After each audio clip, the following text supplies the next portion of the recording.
Something concerning the outer planets of our solar system.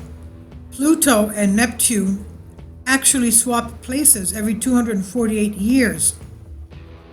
Via curiosity, Pluto has had a rough time of it. Sure, the Earth is full of people wearing novelty t-shirts proclaiming their loyalty to what used to be called the smallest planet, but it does not change the fact that scientists won't let it back in the Planet Club.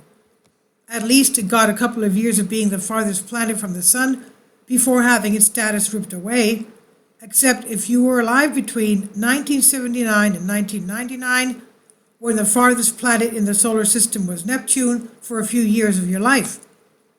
Once you get all the way out to the far reaches of the solar system, things start operating on a much slower scale. Think of it in this way. Pluto was discovered in 1930, and it had its planet status revoked in 2006.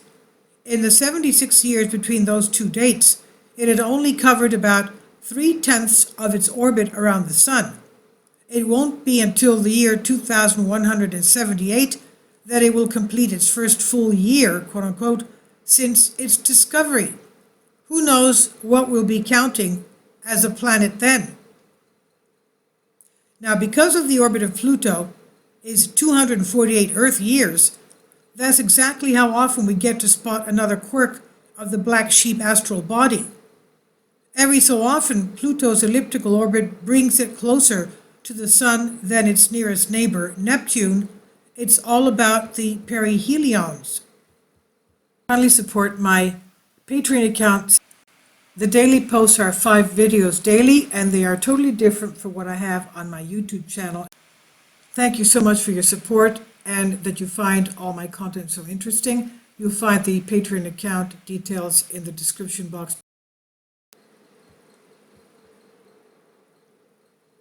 The perihelion is the point at which an object is closest to the sun, while the aphelion is a point that is its farthest. These 2 points are generally measured in AU, that is, astronomical units. 1 AU is the average distance between the Earth and the sun. That's about 93 million miles, or 150 million kilometers. For context, the Earth's perihelion is 0.9 AU, and its aphelion is 1.01 AU. Thanks to our mostly circular orbit, there's not a huge difference between the closest and the farthest points. But since Pluto's orbit is so elliptical, its perihelion is much closer to the sun than its aphelion, and the farthest point is 49.5 AU, in other words, almost 50 times farther from the sun than our Earth is. But it swings up to 29.7 AU at its closest.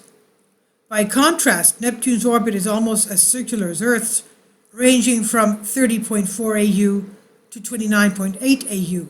And that means that every single time Pluto makes an orbit, its closest point comes to 0.1 AU, that's 9.3 million miles, or 15 million kilometers closer than the ice giant next door. Wacky ways. The fact that Pluto's orbit is so stretched out and elliptical is not the only strange thing about it. It's also inclined at an angle of 17 degrees. While all of the 8 planets, it's still painful to write that, lie in a relatively flat plane in relation to the sun, Pluto's orbit is at a sharp angle to the rest, like a seesaw stuck in one position. Although its strange orbit did not play a role in disqualifying Pluto for planethood, it probably comes down to the same factor: size. Scientists aren't positive, but the leading explanation for Pluto's weird behavior is that it's just so small that Neptune has a significant effect on its motion. Over the past 4.5 billion years, the smaller body has been buffeted and slingshotted by the gravity of the larger planet, and the result is an orbit that's unlike any planet's, but not unlike that of other objects in the Kuiper Belt. And we'll say this: Pluto may have lost its planet status, but with all of its weirdness, it will never lose its place in our hearts. And this is by Ruben Westman's Curiosity on Bended Reality. Please leave your comments, and thank you for your support.